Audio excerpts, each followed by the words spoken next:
know like how I feel inside. Like I got this black ass cloud in my whole aura, my chakra, everything is off. They just see my outside appearance because like I said, I was working this job I'm working, I get a decent penny plus I get tips, so like I could come home daily $100, $200 easy. But it was like I had money, I had everything I wanted, I looked good. Like I'm gonna show y'all the clip that I said I looked good, but it was like I wasn't happy. Eventually, like one day, like I said, my son's very, very smart. He's been smart since he started moving around. He's been very smart. So one day I was sitting in the house and I was crying, and my son wiped my tears. Like, and like I said, he's 7 to 8 months. Like, he's not even a whole year yet, but I'm going through so much, and I'm not realizing that every piece of energy that I'm feeling, I'm casting off to my son, and he feel that shit. Like, if it wasn't for his dad and my mom, because although the relationship did not work, I can never take from my son's father. He's an amazing father. If it wasn't for them helping me, where they didn't even know they were helping me, honestly, because like I said, I didn't tell nobody what I was feeling. I just battled that shit on my own. The odd part about it is, I like I said in the clip, have one friend who noticed, like, friend, you're not yourself. Like, yeah, you look good and all, but you ain't you. That, along with the conversation I had with the person, certain stuff started hitting me, like what Drake said in that one song. Somebody told me I fell off and I needed that. That's what I was feeling at the ending of my depression. Like, but the whole time I'm thinking everything cool. Like, oh well. That's this whole ideology I had. Like, but that's the whole thing I had. Like, it was a whole oh well. And stuff I cared about, stuff I should have been caring about, I wasn't. Stuff that shouldn't have mattered to me was mattering to me. I was very upset. I was very angry because my relationship wasn't going the way I planned. You plan a life with somebody that you think is gonna happen, and then it starts falling apart, and like that's the best way I can say it. You plan a life with somebody and it start falling apart in front of your eyes. I keep thinking he's getting up, but I don't know. Maybe I'm tripping. But the life you planned is falling apart in front of your eyes, and you know it's falling apart. Nobody outside of your household knows it's falling apart. So you are panicking, like, how I'm gonna fix this? How I'm going to hide this without the world knowing? So when I said I was hiding things, I wasn't hiding stuff from people I love, because the people who I loved and who was around me, they knew what was going on. But it was like, oh shit, this shit falling apart. And I'm not just talking about my relationship, my house. It was like, those who spoke to me on a daily basis, they knew what was going on, but it was like, it was a time my lights got cut off. I'm 6 months pregnant. I walked to get them back on. And it was just like, I felt like I was in it alone. I had to still make sure Ahmad had a smile on his face. And I just was going through so much. And it was like, I felt like, I ain't crazy. This baby is getting up. I hear him.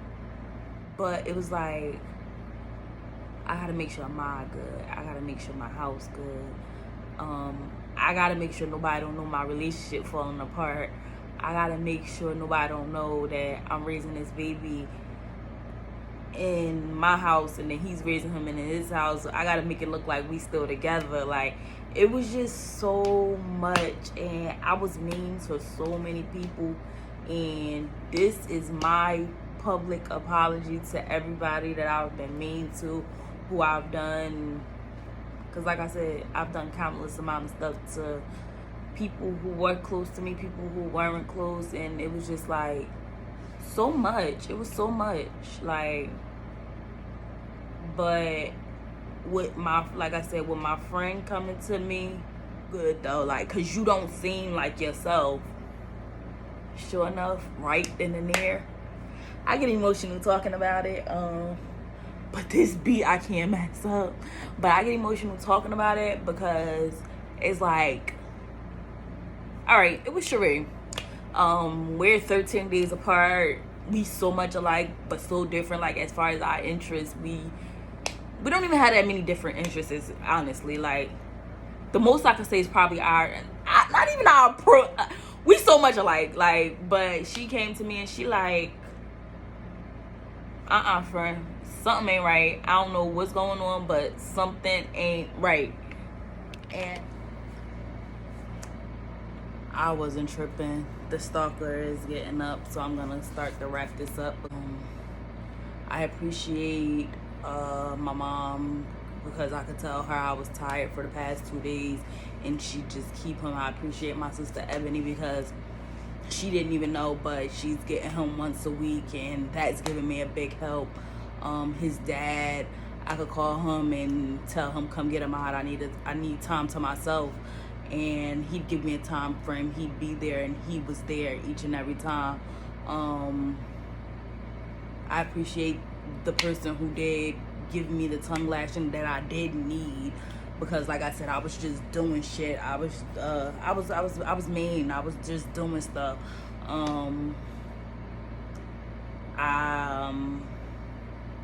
I appreciate my friend who did notice when I didn't even notice myself.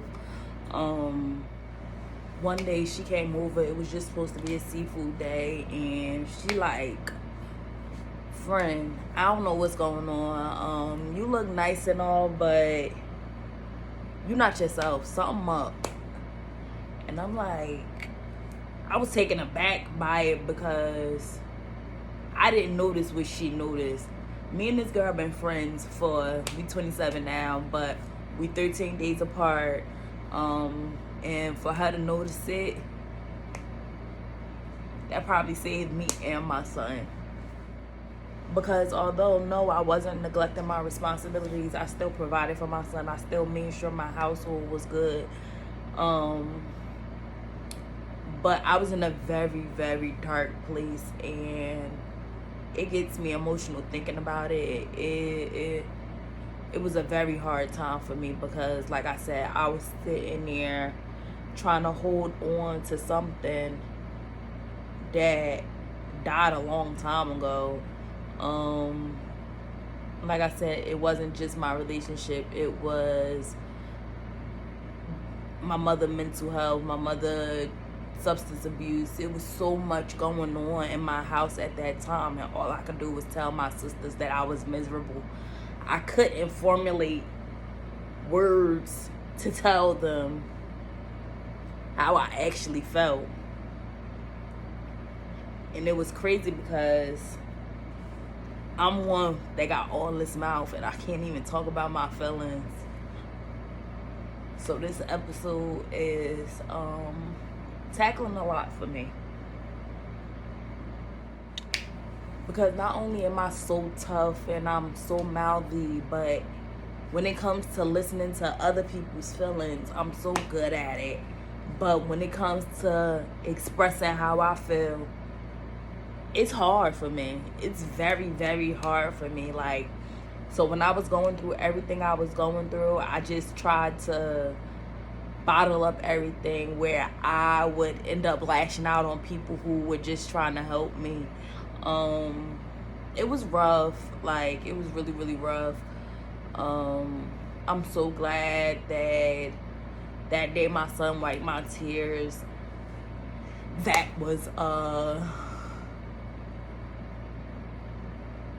I don't know, like, it was so much that built up from when I was pregnant to after I had my son, to, it was so much build up. It was so, like, I didn't even notice I was suffering as bad as I was. Like, dead ass, like I said, I would literally go to work, come home. I was in my mother's house still, so my son wasn't crawling, so I'd go get his boppy. I mean, my son was crawling, but my son was not walking, is what I meant to say. So I'd go get his boppy, go get his chair, go get something, sit him in the room with my mom, and I'll just pull up the cover over my head, like literally pull the cover over my head and soak on the fact that my life wasn't going the way I wanted it to go. Everything. I got my BA in psychology. I wasn't supposed to be pushing no wheelchairs. Like, not to talk down on nobody at that, but my BA in psychology, I wasn't supposed to be pushing no wheelchairs. Like, but then, like, all of the stuff from Cherie calling me out, the person who ripped me a new a-hole is what I'm gonna say, because that's exactly what she did. Her Ahmad, like his touch alone, all of this stuff led up to me. That's what happened. I opened my fucking eyes, but I don't know how much to say, how else I could say how dark the place I was in, because I don't know how, like, people want to portray this whole I don't need nobody, but once you plan something with somebody and it don't go that way, and then you got social media illuminating relationships and illuminating wins, and you feel like it's a step forward to get 10 back, and you scared that somebody gonna see that, and I was like a hermit crab that crawled up in my shell, like, and I just like closed the world off, and it was hard, it was rough, and I'm so glad that I got through that. I can't say enough thank you, Cherie, for noticing that. And that's it. I'm a little crybaby, so shout out to Bree on the Mickey and the wig reinstall, because it's the same. Oh, let's get into how this is the same blonde wig from the previous videos. Just cut it. I dyed it. Bree on the install again. But thank you guys for listening to me. Let me be a waterhead. That's my depression story. Like, it wasn't the end of the world to some, but to me it was real close, because that sunken place I was in, I had to pull myself out of it, because if it would have went any further, it would have turned into neglect. At that point, I wasn't neglecting my son, because I was still, to me, I wasn't neglecting him, because I was still providing for him. I still gave him some of my time. But if it came to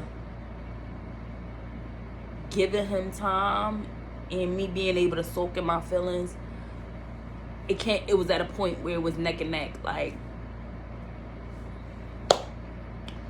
But I'm back, and I'm better than ever. Mother is out. Thank you, y'all. I told y'all I was dramatic, but that's my depression story.